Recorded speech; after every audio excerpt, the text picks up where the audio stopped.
अस्सलाम वालेकुम नाज़रीन, एक नई वीडियो में खुशामदीद। आज की वीडियो में आपके साथ शेयर करने वाली हूँ बहुत ही मज़ेदार फ्रेंच टोस्ट की रेसिपी। फ्रेंच टोस्ट तो आपने बहुत दफ़ा बनाए होंगे घर में, लेकिन मैंने इसमें 1 से 2 चीज़ें ऐड की हैं जिससे इसका टेस्ट जो है टोटली डिफरेंट हो जाता है और रेसिपी भी थोड़ी सी चेंज हो जाती है। तो आपने फ्रेंच टोस्ट को अगर आप बनाने वाले हैं तो आप इसको इस रेसिपी से एक दफ़ा ट्राई करें फ्रेंच टोस्ट को, आपको ये रेसिपी बहुत पसंद आएगी। तो इसमें सबसे पहले मैंने लिए हैं 3 अदद अंडे। 3 अदद अंडे लेने के बाद इसके अंदर हम सबसे पहले डालेंगे चीनी।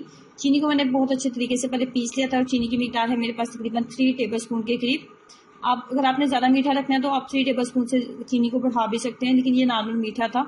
उसके बाद मैंने 3 टेबल स्पून ही इसके अंदर दूध ऐड करने वाली हूँ। 3 टेबल स्पून के करीब दूध ऐड करेंगे और मजीद जिस चीज़ का हमने इसके अंदर इस्तेमाल करना है वो है milk cream. Homemade milk cream का इस्तेमाल कर रही हूँ, आप बाजारी मिल्क क्रीम का इस्तेमाल कर सकते हैं। 2 टेबल स्पून के करीब मैंने मिल्क क्रीम ली है। उसके बाद इसको एक नया टेस्ट देने के लिए हम इसके अंदर ऐड करेंगे दालचीनी। दालचीनी के साथ इसका टेस्ट इतना मज़े का हो जाएगा ना कि आप इस रेसिपी को एक दफ़ा ट्राई करने के बाद हमेशा यही रेसिपी आप बनाने वाले हो फ्रेंच टोस्ट की। और दालचीनी की मिकदार मैंने रखी है 1 टीस्पून, जो कि 3 से 4 स्लाइस के लिए काफ़ी होगी।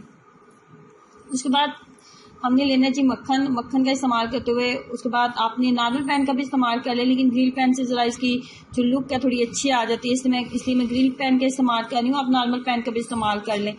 नॉर्मल पैन उसके बाद आपने पैन लेना है और उसके बाद कोटिंग करने के बाद आपने स्लाइस को इतना देर तक इसके ऊपर आपने पका लेना होता है इसको कि इसके ऊपर एक लाइट सा गोल्डन सा कलर आ जाए।